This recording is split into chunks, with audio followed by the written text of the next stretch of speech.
Psalm 46:10, let go of your concerns. Then you will know that I am God.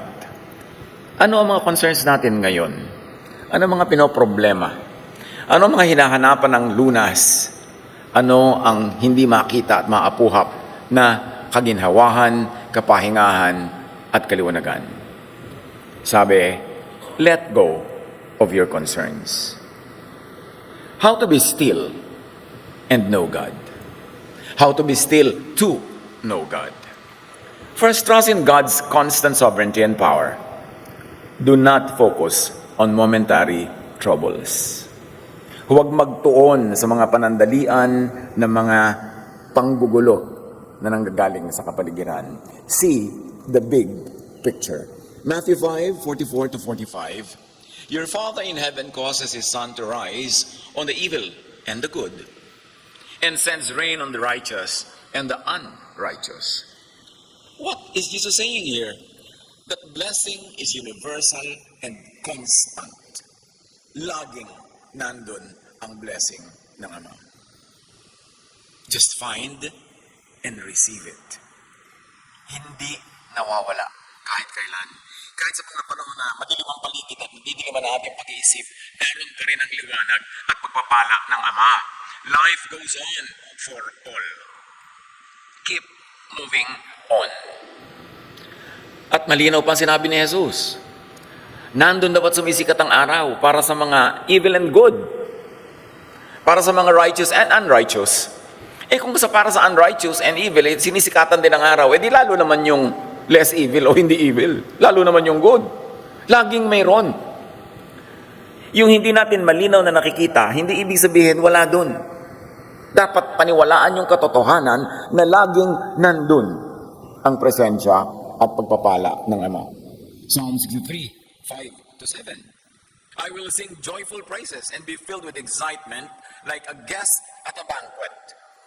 Pag tayo ba ay nasa isang buffet o tayo ay nasa isang handaan na alam nating napakasarap maghanda ng ating host, di ba excited ka? Ano kaya ang susunod? Ano kaya ang iba pang pagkain? Anong mga darating pang ilalabas ng mga putahe? At sabi niya, I think about you, God, before I go to sleep. And my thoughts turn to you during the night. Nandun na isang sikreto. How to be still and how to know the will of God. To think about God. To think about God as you go to sleep, para yun ang baon mong alaala hanggang yung panaginip. Hindi manonood ka ng horror bago ka matulog, sa palagay mo, ano mapapanaginipan mo? Hindi yung social media ka, tapos puro mga negative, puro mga galit, puro mga kasiraan. Sa palagay mo, ano ang balabas sa yung balintataw habang ikaw ay natutulog? Yun ang sikreto, to always think about God. And what do we think about God? We think that God blesses even nga the evil and the unrighteous. That our God is a God who blesses. At lagi yun, day and night. At sabi, you have helped me. And I sing happy songs in the shadow of your wings. Recall God's track record of saving and helping you, of goodness to you and everyone else, even to the undeserving. Then rest in that safe place and assurance that God always blesses. No. Review God's teaching in text, kasi ang teaching ng Diyos nasa religious text, and also in creation, in nature. Because God is the author of nature, God is the author of natural law. So, review God's teachings and laws and principles, both in religious text and in creation, in the surroundings, and have peace. God is in control. Huwag niyong problemahin kung anong nangyayari sa planeta as a planet. Nagre-renew ang planeta, nagre-replenish, nagbabalance. And in that balancing act, sometimes we are in the way. Kaya tayo natatamaan. Tulad ng kidlat, mahalaga yan to recharge the atmosphere. Huwag ka lang pakalat-kalat na ikaw ang mga kandidatong tamaan nun. Kapag ka bumabaha, ibig sabihin talaga may oversupply of tubig or napabayaan natin ang environment kaya walang puntahan ng tubig. Tumira ka pa sa daan ng tubig, bagamat kumisan kasi wala kang iniisip na choice dahil kulang ka sa resources, pero nandun ka kasi sa dadaanan, huwag ka magtaka na naanod ka. gawin ang magagawa para umiwas sa mga ganun. Wala namang masungit na panahon, walang masamang panahon, kasi lahat ng panahon ay gawa ng Diyos. Dapat ka lang mag-adjust. Umiwas sa panganib. Huwag kang tumira doon sa mga lugar na guguhuan ng mga bundok pag nalusaw ang lupa. Eh di safe ka. Kailangan tayong mag-adjust. At laging alalahanin, nandyan ang blessing. Meron kang choice. Dapat lang malinaw sa atin na may choice and practice that choice. Job 12, 7 to 10. If you want to learn, then go and ask the wild animals and the birds, the flowers and the fish. Any of them can tell you what the Lord has done. Every living creature is in the hands of God. Eh di lalo ka naman. Today is proof of yesterday's blessing. Eh di ba buhay ka pa ngayon? Ibig sabihin binless ka all throughout hanggang ngayon. So huwag yung pagdududahan. At kung ikaw naman ay binawi at sumakabilang buhay, eh di doon ka naman. Blessing pa rin yun. Everything that happens is a blessing to those who love God and are called according to His purpose. Kailangan lang ibukas ang mata na blessing ito. Meron iniwan ng Papa. Eh di blessing. Kasi tingnan mo nga yung track record ng iwan. Karapat dapat ba naman talagang kumapit tuko ka doon? Eh source ka ng headache mo yan. Di Salma, ay salamat po, iniwan ako. Hindi ko na kailangan pang ipagtabo yan. Ecclesiastes 1:7, all rivers empty into the sea, but it never spills over. Kahit daw kailan, hindi umapaw o napuno ng sobra-sobra yung dagat. Ngayon kung sasabihin mo, bakit po ako tinamaan? Eh kasi sobra ka naman lapit sa beach. Tumaas-taas ka kasi. Lumayo-layo ka doon. Dahil alam mo naman, every season, lalaki yan, liliit, lalaki, liliit. So, there is design. Therefore, may designer. At kung may designer, alam ng designer ang nangyayari sa design 24/7. Dapat lang din nating alamin yon para tayo maka-adjust. One by one, the rivers return to their source. This is so amazing, huh? You're talking about ancient scripture that talks about the water cycle. Alam nilang yung tubig, pabalik-balik lang. Mula sa ulap, magiging ulan, magiging ilog, pupunta sa dagat, mag-evaporate. Diba? Pagkatapos, magiging ulap na naman. Paulit-ulit lang. Job 36, 27 to 28. God gathers moisture into the clouds and supplies us with rain. Ancient knowledge, but is anchored on the never-changing truth about our Creator, about the designer of life. So no, review God's natural and physical laws. Kasama yan sa true spirituality, the natural sciences, because God created nature. Gusto mong sumunod sa God's law, hindi lang yan religious law, hindi lang yan moral law, nandiyan din ang natural law. Lahat yan, designed by the Creator. Know it and ride on and ride with the flow. Ride ka lang kung solid or liquid or gas ang form ng tubig. Di ba? Binabanggit na nga sa ang water cycle. So yung tubig, kung minsan yan, solid, yellow. Minsan liquid. At kung minsan gas, kasi nag-evaporate. Huwag mong problemahin kung ano yung format niya ngayon. Sumakay ka na lang. Eh kung solid, edi solid. Kung winter, edi winter. Kung summer, edi summer. Just adapt. Kung nasan ka mang stage ng cycle, hindi lang ng tubig, pati ng buhay. Ang buhay naman cycle lang, kaya lang, tulad sa tao, bata, then nagiging kang adolescent, nag-mature, nag-adult, tumatanda, and then you pass on. And then that same thing will happen to the next generation. Pagamat hindi sa isang tao nangyayari yung cycle paulit-ulit, pero sa humanity, nangyayari yung paulit-ulit. Ganun lang yun. Sabi nga ni Solomon, wala namang bago. Huwag kang manibago dahil wala naman talagang bago. Dapat lang, alam mo kung ano mga naganap noon, anong nagaganap ngayon, na magaganap din yan uli. Sabi ni Solomon, there's nothing new under the sun. What is, was, and will be again. At maganda rin yun kasi ibig sabihin, nakakapagsanay tayo based on knowledge, based on memory, how to live life in this planet. No. Review God's spiritual and quantum laws also. Hindi ko scientific ka, ungodly ka na. Because God is a former scientist. And science could be God's most efficient prophet. Kasi itinuturo lang naman ng science sa atin kung paano kumikilos yung Diyos na noong unang panahon na walang masyadong science, ang tawag nila ay hiwaga at mystery. Pero hindi ibig sabihin na ibinababa mo ang rango ng Diyos kung nauunawa mo yung method as science reveals. So review spiritual and quantum laws and be transcendent.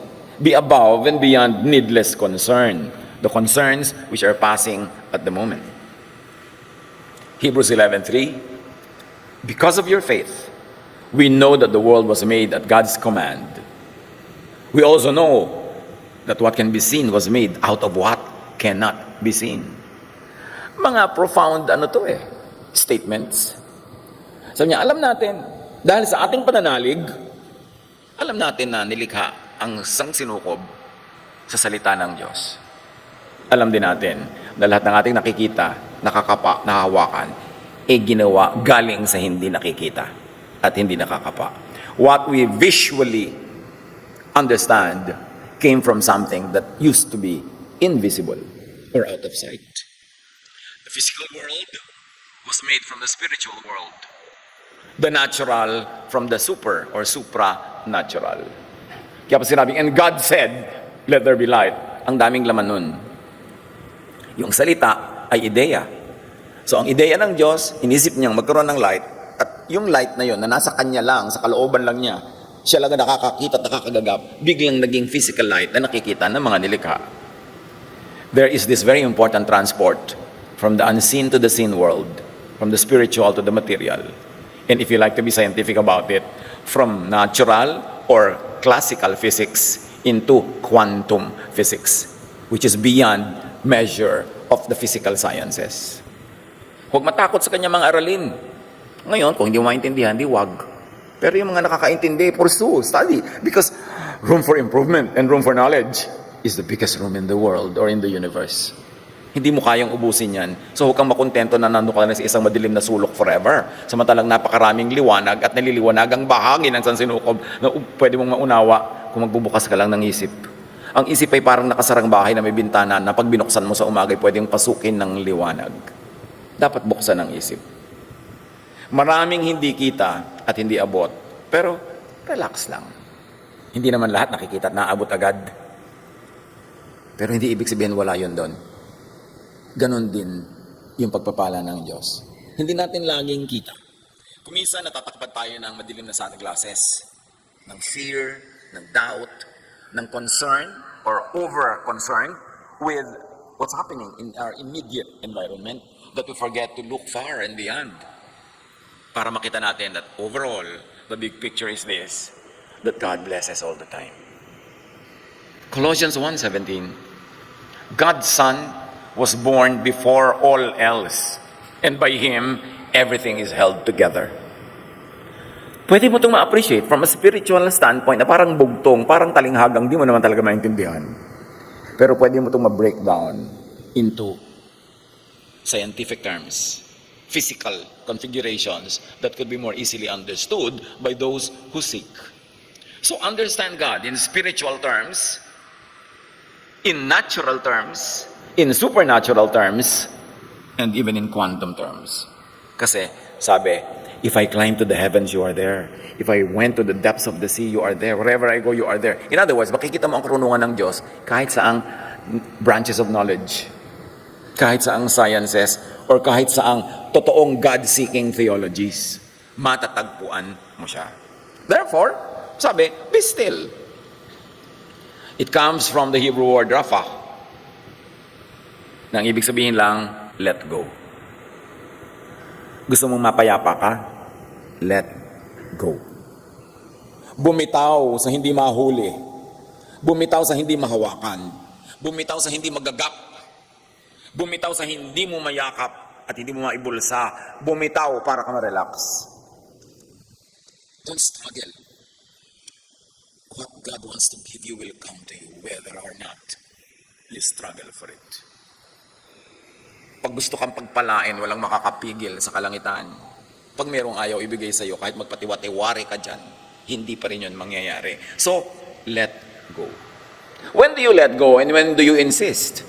Well, after insisting, after doing your best, after consistent effort, hindi naman nangyayari, makahalata na hindi yun ang para sa iyo. Kumakatok ka sa pinto para kapag buksan, di ba?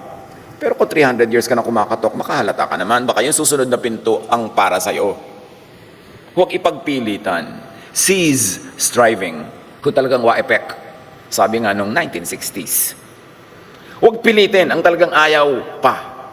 Meron naman ayaw lang ngayon pero baka bukas, gusto na. Tumigil magpilit, makipaglaban, makialam sa natural flow, maghintay ng auspicious timing. Ecclesiastes 3:1, everything on earth has its own time and its own season. Withdraw from anxious but fruitless engagement. Makahalata, makiramdam kung hindi para sa'yo or hindi pa para sa'yo. It's not just about physical stillness. Pag sinabing be still, hindi ka gagalaw, mananahimik sa isang sulok. It's about releasing control and trusting God. Concern tayo pag ang mga anak natin ay lumalabas ng bahay, ang inyong mga partner ay umahalabas ng bahay, magulang, mahal sa buhay, pero hindi ka naman Diyos. Kung nagawa mo na ang dapat mong gawin, magpaalala, magturo, mag-abot ng payong kung tag-ulan para may baon siya, naipanalangin mo na, ituloy mo na ang paglalaba. Kasi hindi ka Diyos. Wala pa yung mahal mo sa buhay sa inyong bahay, gabi na, nagawa mo na ang lahat para turuan siya noon pa, ihanda siya, matulog ka na. Kasi hindi ka Diyos, ipa sa Diyos. May mga bagay na binibitawan mo kasi hindi pa naman kayang hawakan. Hindi mo pinoproblema kasi wala naman sa'yo ang solusyon. There's a time to do things. There's a time to rest. There's a time to let go. Pati nga mahal natin sa buhay ng mga sumakabila na. Release. Let go. Nagpunta na sa Panginoon, sumakabilang buhay na, di ka naman sasama. Ayaw mo pa. Let go. Huwag yung pilit hawakan. Kasi may panapanahon ng buhay. At may panapanahon para sumakabila. Trust God to the point of resting from unproductive control and manipulation of the surroundings. Meron tayo kami sa mga pangarap sa buhay. Sabi nga ni Shakespeare, desiring this man's art and that man's cope with what I most enjoy, contented least. Kung minsan sa kagustuhan mo na yung tinatamasa ng kapwa ay maging sayo rin, inaagawan mo, iniintriga mo, sinisira mo, sinisiraan mo, ginigiba mo siya para yung tinatamasa niya masambot mo, is not always a guarantee na masasambot mo nga yan. At kung sakali mong nasalo at naging sayo, kaya mo bang i-maintain? Alam nyo, may mga bagay na na-enjoy ng kapwa natin, hindi madali yun makuha. At lalong hindi madaling i-maintain. Naku, gustong-gusto ko yung magandang bahay ng kumare ko, maging akin awa. O sige, naging sa'yo. Ito yung may bagyo at may sira, kaya mo ba i-prepare? Kaya mo bang ipalinis o linisin yan lahat? Hindi lahat ng hinahangad ay kaya nating i-maintain. Kahit panandalian, kung may mga nandadaya o nagsushortcut ay naaagaw nila, ang tanong, mami-maintain ba? Because what is for me will come to me. Why? Because God who designed life and designed the universe knows the capacity of each one. And God knows the true need of each one. At alam din niya kung kanino ipagtitiwala ang anumang bagay. Huwag niyong hangarin ang hindi sa inyo. Ihanda ang sarili para yung kung ano yung para sa atin, pag dumating, ready tayong saluhin at i-maintain. Let go of engineering things and events. Yung mangiintriga ka para ikaw ang maging bida, maninira ka para ikaw ang mataas, it's not the way of God. And it's not sustainable. Ang atupagin natin sa buhay is what we can do within the limits of all the skills given to us by God. Kasi yun ang bagay sa atin, yun ang bagay sa atin, at doon tayo bagay. Kaya yung mga bagay na hindi mo makuha, hindi mo maintain, umaalis, sabi nga sa Laguna, Isaiah 30:15, in rest is your salvation. In quietness and trust is your strength. Kaya mga truly strong, sila yung quiet. At sila rin yung restful. Kasi hindi nila pinipilit ang hindi naman ukol. How to be still and know God? Listen muna to and for that voice. For enlightenment, for guidance. Manahimik para makarinig. Psalm 37:7, be still before the Lord and wait patiently for Him. Do not fret when people succeed in their ways, when they carry out their wicked schemes. Sabi nga nila, weather lang yan. Uso lang siya ngayon. Pero kung mali ang nagpauso sa kanya, matatanggal din siya sa uso. may oras din, sabi nga ng matatanda. So do not react negatively to wicked people's seeming success, to the point of impatience and impulsiveness, to the point of doing something foolish. Kung minsan na-offend tayo, nagagalit, naiinip na yung mga mali ay maitama, tayo na tuloy nagtatama, hindi naman tayo yung Diyos. To the point that we do something that destroys not only them, but also us. Do not fill your mind with negative thoughts, especially thoughts of revenge, thoughts of resentment and envy. Di ba sabi nga, God blesses both the wicked and the good. So, mapibless ka, lalo kung good ka o tama ang ginagawa mo, hintayin mo yun. Hindi mo kailangang sirain yung blessing na dumarating sa iba kahit sila wicked para ka lang magkaroon kasi merong para sa'yo. Be still to receive divine revelation and light, divine guidance, and even to receive positive thought. Make space for God's moves. Paano kikilos ang Diyos sa ating puso kung yung puso natin at isip ay punong-puno ng sarili nating agenda, lalo naman negative? Paano napupuno ang refrigerator mo ng mga fresh food kung ang dami-dami dong bulok na ayaw mong alisin at nagstay na dun forever? You have to make space for the positive, and that means you get rid of the negative. You have to make space for the good by getting rid of the bad. At mahalaga, para matanggap ang kaliwanagan, marinig ang tinig mula sa kalangitan, magpahinga. Ibalik natin yung old-fashioned magnilay-nilay, magbulay-bulay. May mga umabot pa sa atin, sa mga lola natin na lagi nakaupo sa mga rocking chair sa silyon. At kung yung mga lumang bahay may mga balkon, nandun yung rocking chair na yun, babalkon-balkon, uugoy-ugoy yung matatanda. You know why they're wise? Very streetwise ang mga matatanda. Ang dami nilang oras mag-isip-isip, magnilay-nilay, maghunos dili, magpalit ng kaisipan, manahimik. Kaya tayo mga kapatid, let's relearn this very important survival skill, manahimik. Nagagalit ka, bago mo ipahayag ang iyong galit, manahimik ka muna. Kasi yung galit naman, aalis din yan mga 10 seconds lang. May bugso ng damdamin na pinagbigyan mo at sinunod, sasabog kang parang bulkan, tapos maraming madadamage, pati ikaw, na ang hirap nang ibalik sa dati. So huwag ka na lang sumabog. Kasi lalabas din yung kulo na yan pag nanahimik ka. Kaya sabi nila, pag galit ka, wait 10 seconds before opening your mouth. Kasi pag nagsalita ka agad habang galit ka, may masasabi kang destructive sa kanila at sa iyo. Sabi din ng mga psychologists, do not decide when you're too happy or too sad. Basta may extreme emotion ka, don't decide. And better not speak. Mas madali namang magsalita quietly and slowly later kaysa magbawi ng mga nasabing hindi dapat sinabi. In fact, hindi naman nababawi yan. Pwede ka lang, sorry, pero hindi na talaga matatanggal yung lamat na naibugay ng ating bugso ng damdamin laban sa kapwa. Isaiah 32:17, the fruit of that righteousness will be peace. Its effect will be quietness and confidence forever. Confidence is in silence. It's in a quiet spirit. Kaya sinasabi nga nila, the empty can strikes loud. Mas maingay, mas empty. Kasi yung latang may laman, pag nalaglag yun, may lang ang tunog. Pero pag walang laman, ang ingay, kumakalembang, kumakampana, umaalingaw-ngaw sa buong barangay kasi empty. So do not display or parade your emptiness with your noise. Even the noise that we make sa social media. You don't have to advertise your every sorrow, your every fall, and every doubt, and every fear. What's the point? Yung mga hindi nagmamahal sa'yo, yung magalit sa'yo, matutuwa lang dahil miserable ka.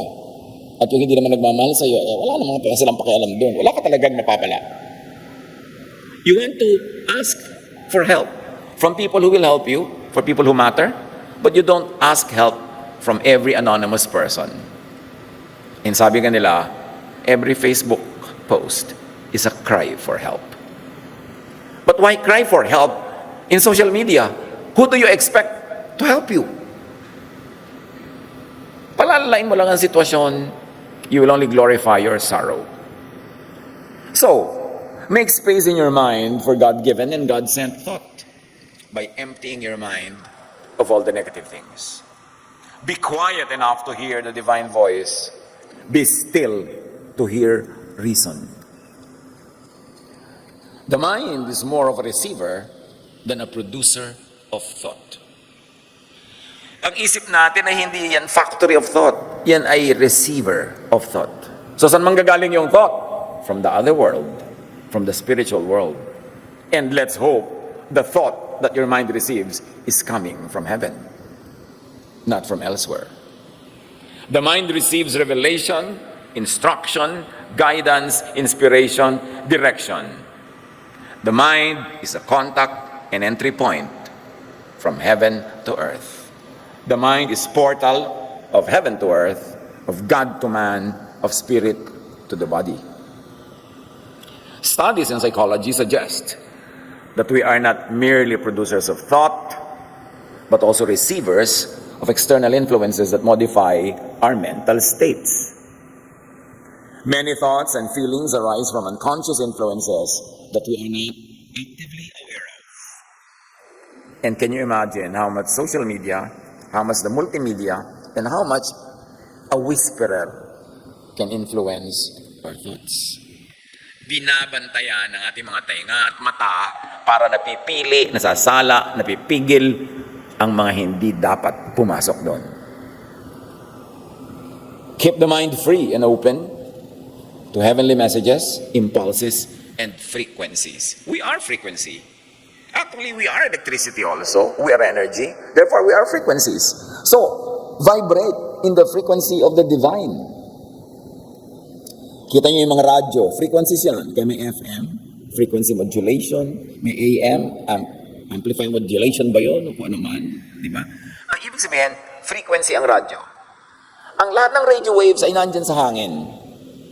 Pero yung istasyon na gusto mong pakinggan, halimbawa, DWBL 1242, 6 ng umaga, alam niyo na kung ano nandun. Hindi mo yan maririnig hanggang hindi mo itinututok yung istasyon ng radyo mo, yung number doon sa 1242, o yung digital radio doon sa digit 1242. Pag nilagay mo doon yun, 6 o'clock ng umaga, nandun ang inyong abang lingkod. Pwede tayo mag-ulayaw kasi you tuned in. So yung radyo nyo, receiver. Yung frequency nasa hangin, matatanggap mo yun pag nag-tune in ka, same frequency. Ganon din ang tinig ng Diyos. Frequency yan. Kailangan matanggap mo as a receiver. Kailangan mag-tune in ka sa frequency ng Diyos. So saan tayo naka-tune in? Yun ang matatanggap natin. Mahalaga. Keep the mind free of unfruitful and needless activity. Parang radyo din, gumagaralgal, maingay. So ipa-fine-tune mo para makuha ba ng malinaw na malinaw yung gusto mong marinig. Ganun din ang mind natin. Kailangan i-fine-tune. Kanino mo ba gusto talagang tumutok? Dapat nakatutok ka doon para yun ang malinaw mong marinig. Keep the mind free of vexation, of worry, of fear, of doubt. Dahil lahat yan, garalgal, kumbaga sa radyo. Static, noise. It will drown the true sound that you want to hear. So keep the mind free of needless stimulation. Hindi lagi nakaupo ka, bukas agad ng cellphone, kalkal. Laging may stimulation, laging dapat may nadidinig, may napapakinggan, napapanood. Wala na tuloy space for God. Wala nang space for divine revelation. Too much social media, yan ang problema natin.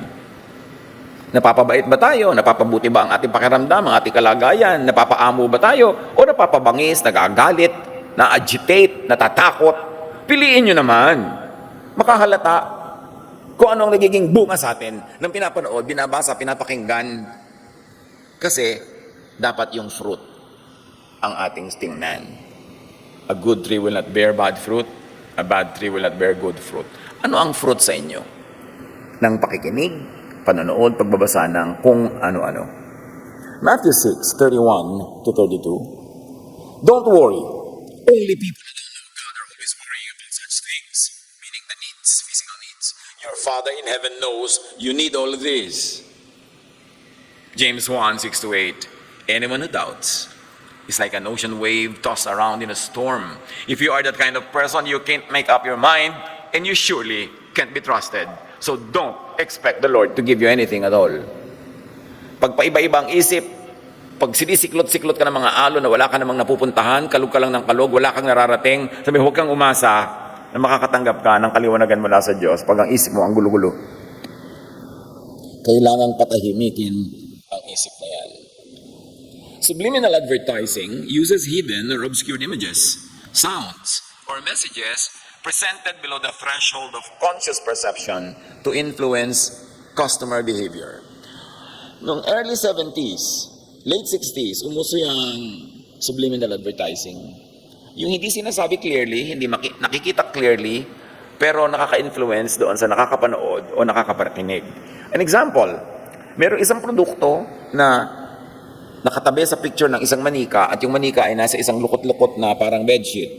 Pero pagka tinitigan mo talaga todo, yung bedsheet, yung pagkakalukot-lukot niya, spells S-E-X, sex.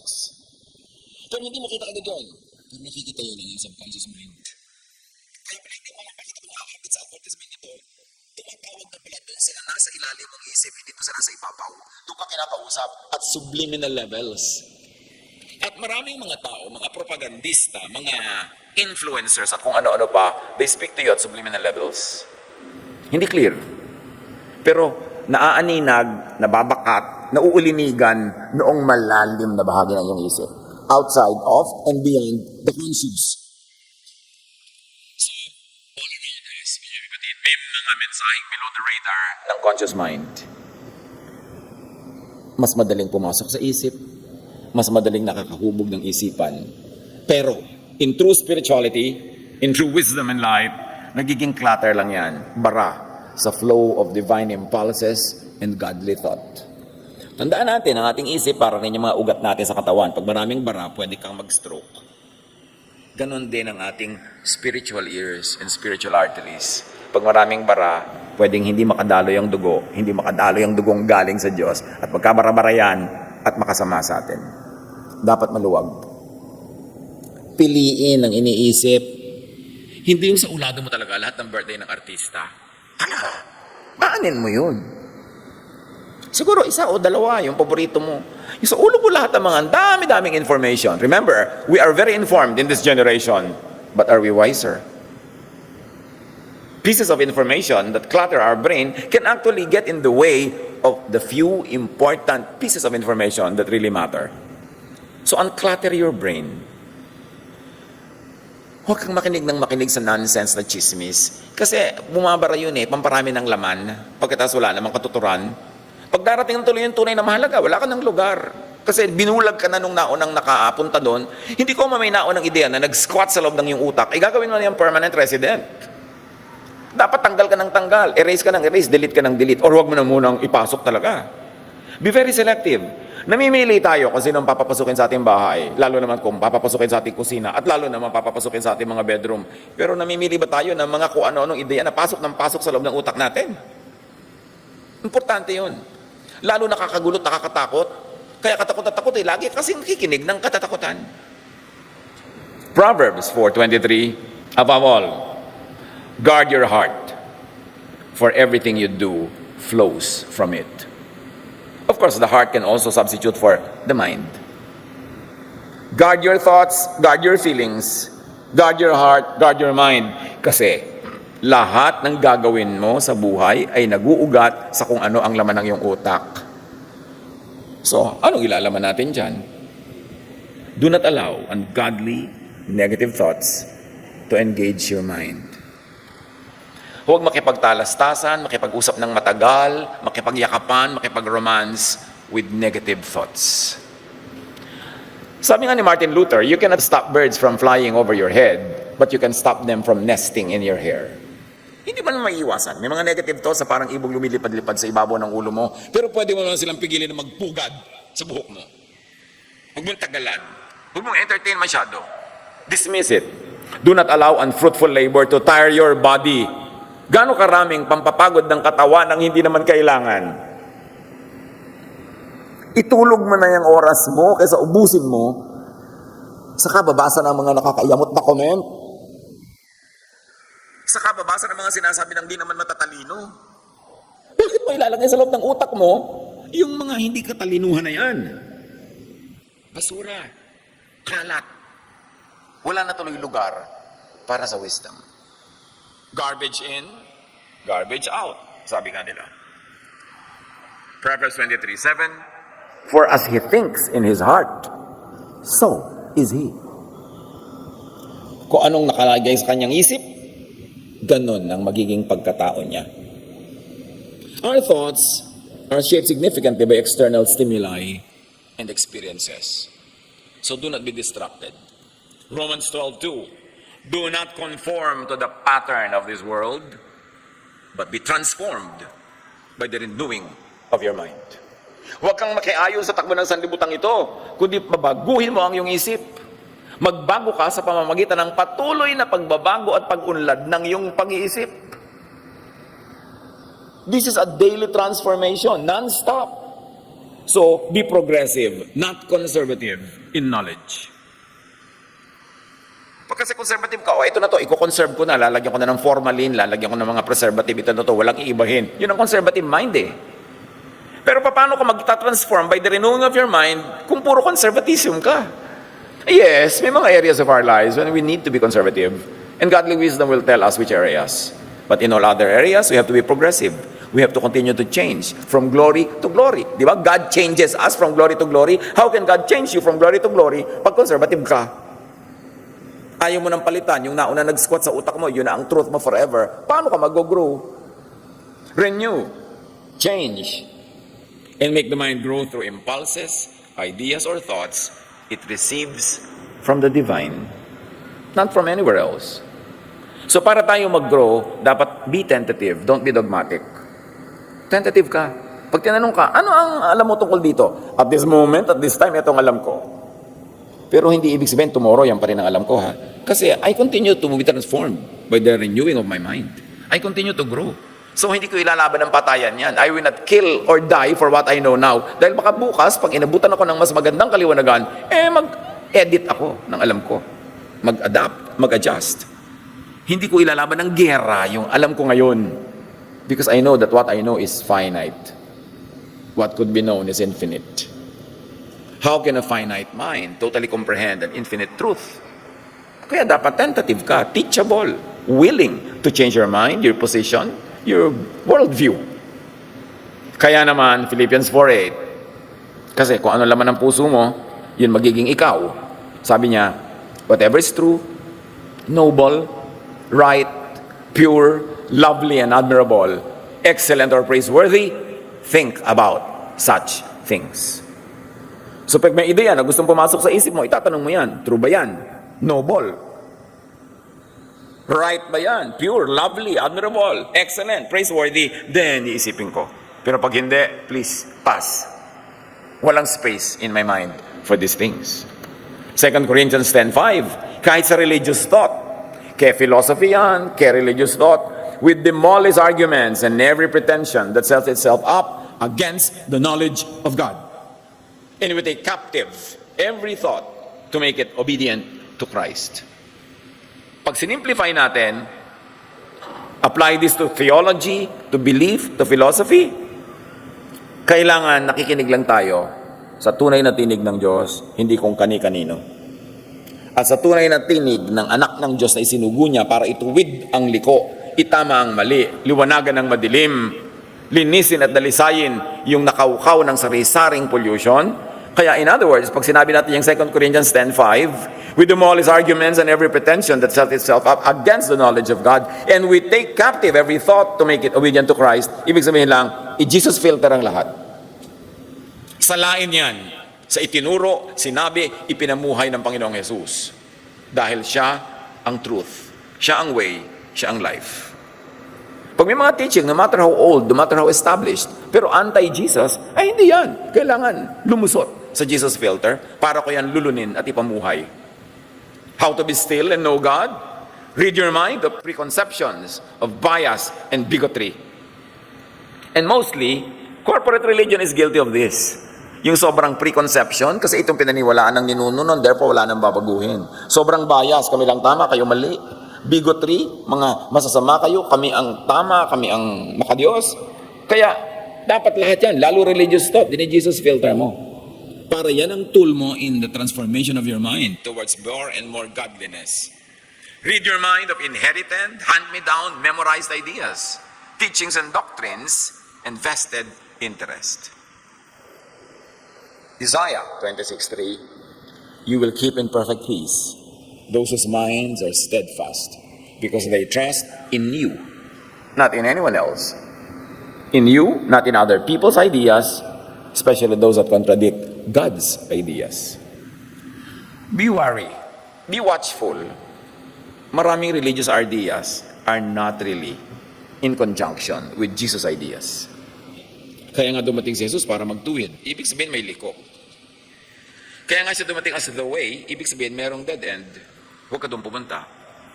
Siya nga yung truth, ibig sabihin merong lie. Siya yung life, ibig sabihin merong death. Hindi lahat ng mga katuruan ay patungo sa way, truth, and life ni Jesus. Kaya kailangan tayong manuri. How to be still and know God? Stay away from biased and agenda-driven influences and influencers in all areas of life. Dahil napakaraming brainwashing tools. Kaya na'y media, kaya na'y school, kaya na'y religion, kaya chismisan, social session, ang daming nang be-brainwash dyan. Maraming pakawala ang kaaway everywhere para bihagi ng iyong isip. Para bumulong sa iyong tainga, bumulaga sa iyong mata, para takpan ang iyong mata, marami. Kailangan tayong manuri.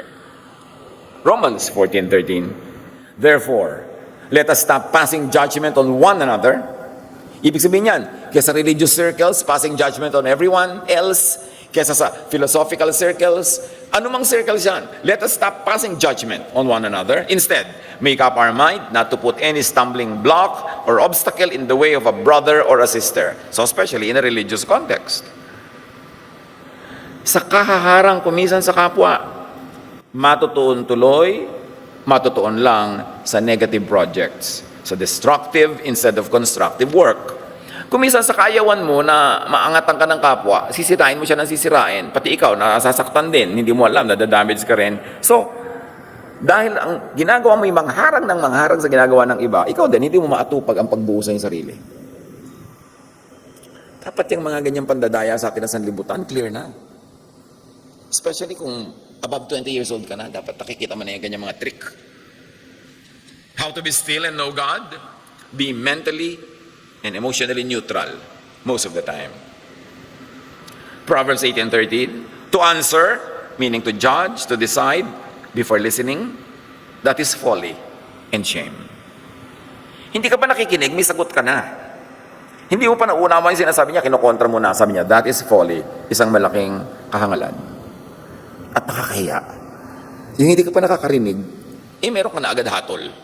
Sabi niya, labag yan sa pagiging makadiyos at sa pagiging marunong. Keep an open mind. Tulad nga na sinabi natin, hindi dahil lang naunang nag-squat sa utak mo ang isang ideya, ang isang ideology, ang isang theology, ibig sabihin nyo na talaga ang kaisa-isang tama at hindi mo na papaalisit kahit kailan. Dahil lang nauna siya. Acts 17:11, in religious matter, si Paul, nung nagturo siya around the known world, his world, na-reject siya most of the time. Kasi ang itinuturo ni Paul si Jesus. Itinuturo niya yung love and grace, salvation by grace. Kontra yon sa nakaugat ng mga kaugalian at katuruan. Kontrang-kontra. Kaya naturally, ang dami nagre-reject sa kanya.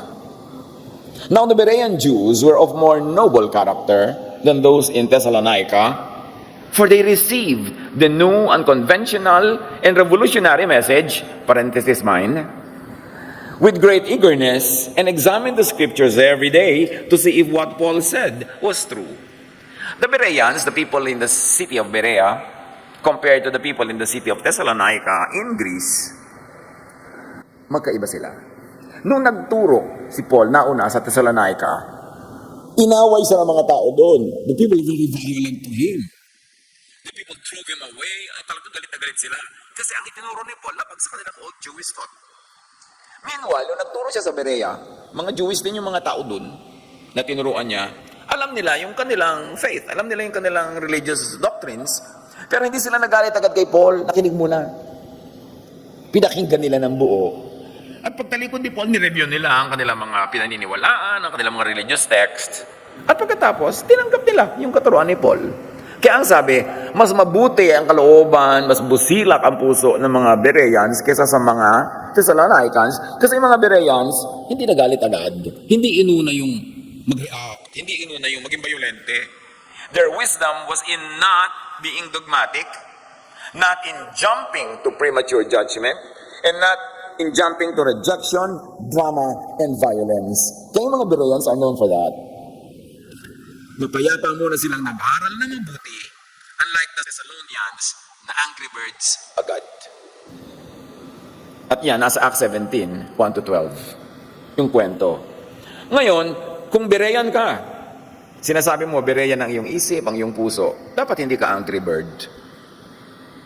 Dapat faithful ka to the spirit that the Bereans were praised for. Mahinahon, mapayapa, mapanuri, mapag-aral. Hindi judgmental agad. At lalong hindi galit. Iba ang true, meaning studious and open-minded Bereans sa dogmatic Thessalonians. So tingnan mo muna, baka naman hindi ka Berean, Thessalonian pala. Suriing mabuti. Unbiased learners achieve higher levels of understanding and retention. Kasi hindi ka bias eh. Now, how to be still and know God? Open your mind to possible revelations, guidance, and instructions outside of your comfort zone. Outside of the so-called established truths. Kasi ang tunay na truth, hindi yan natatakot ma-challenge. Kasi ang truth will always prevail. Not immediately, not instantly, but at the end of the day, yung totoo pa rin ang mananaig. So dapat hindi insecure yung nagsasabing meron siyang hawak na truth. Proverbs 2, 2 to 5. Tune your ear to wisdom and concentrate on understanding. Cry out for insight and ask for understanding. Pag sincerely humihingi ka sa Diyos ng kaliwanagan, ba't hindi ibibigay sa'yo? Sabi nga, He sends His rain on both the just and the unjust. He lets His sun shine on both the righteous and the unrighteous. Ikaw pa, maghihingi ka ng kaliwanagan ng pagkaitan? Pero linawin mo talaga sa sarili mo. Kaliwanagan ba ang hinihingi ko? O kakampi lang sa aking paniniwala? Naghahanap lang ba ako ng affirmation? O naghahanap pa talaga ako ng truth? Kahit na kabaliktaran ng pinangahawakan ko ngayon, yung truth na yan, bukas ba ang isip ko para dyan? Kahit ba ang solution sa aking problema ay hindi sang-ayon sa matagal ko nang naisip na yun dapat ang solution, willing ba ako makinig? Kahit ba ang sinasabi sa akin ng karunungan na nagmumula sa kaitaasan ay bitawan ko itong nakakapit tuko ako, makikinig ba ako? Para mga counselor at counselees. Maraming mga counselees, hindi naman humihingi ng payo. Naghahanap lang ng kakampi. Naghahanap lang ng affirmation na yung dati na nilang naisip na gusto lang gawin, ayun na nga ang tamang gawin. Kaya pag nagpapayo ka ng kabaligtaran doon, nag-walk out. Hindi counselor ang kailangan lang nila ng kakampi. Kaya linawin, ano ba talagang gusto natin? Test, filter all information, and impressions. 1 Thessalonians 5:1, but test them all. Hold on to what is good. Listen. Feel for peaceful and harmonious alignment. Paggaling sa Diyos, ang bunga, kapayapaan, katahimikan ng puso, pahinga, makiramdam. Kung minsan, nag-commit ka sa isang bagay na gulong-gulo tuloy ang isip mo, hindi ka masaya, meron kang anxiety, get out of that commitment. Makinig ka. Kasi malalaman mo kung ang bunga sa'yo ay kapayapaan. And most of the time, ang kapayapaan ay nasa pagbitaw sa dapat bitawan. Hindi sa pagsunggab, pag-agaw, paghabol, tumatakbo palayo sa'yo. Mapapagod ka lang. Makinig ka sa common sense. Kapayapaan ba ang bunga nito? Kaaway mo yung hipag mo. Tama ka sa tingin mo.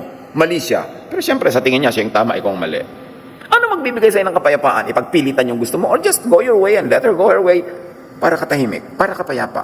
Kaya yun ang tanong, kapayapaan ba ang idinudulot sa akin itong mga hakbang na tinatahak ko?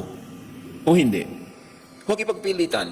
Because the Spirit of God in us will tell us na hindi yan ang best for you. Makiramdam. Philippians 4:7, and the peace of God, which transcends all understanding, will guard your hearts and your minds in Christ Jesus. Pag galing kay Jesus, galing sa Ama natin at Ama ni Jesus, kapayapaan ang bunga, katahimikan, katiwasayan. How to be still? How to know that God is God, that God is truth, that God is peace, that God is love? Trust in God's sovereignty and power through all of life's challenges. Ano man ang kinakalagyan mo ngayon, alam yan ng Diyos. At kung yan man ay napakahirap, hindi yan permanent. Kahit nga napakaginhawa, hindi rin permanent. Kasi laging nagbabago ang lahat. Ang mahalaga, ipagkatiwala mo kung ano man ang meron ko ngayon, at kung ayaw mo yan, umasa ka na alam yan ng Diyos at hindi kanya ilalagay dyan for no reason. O hindi ka papayagang mapalagay dyan kung ikaw naglagay dyan for no reason. At pag nakita mo na yung lesson, the lecture will stop. Pag naunawa na natin leksyon na itinuturo sa atin ating kalagayan, edi titigil na yung pagtuturo. So unawain, di ba merong grade 1, 7 taon na? Nakaka-7 taon na grade 1 pa rin. Kasi hindi niya natututunan magbasa. So paulit-ulit. Kaya kung anong mga problema niyo mga kapatid na paulit-ulit, hindi niyo palang natututunan yung dapat malaman. Kaya paulit-ulit yung lesson. Kaya ikaw repeater. Lalo sa pag-ibig, repeater talaga, veterana na. Pero hindi pa rin natututunan. So bukas uulitin na naman lahat yan. Makiramdam. Be still. Let go. Release. Withdraw from anxious activity. Be quiet to listen for God's voice. God bless us all.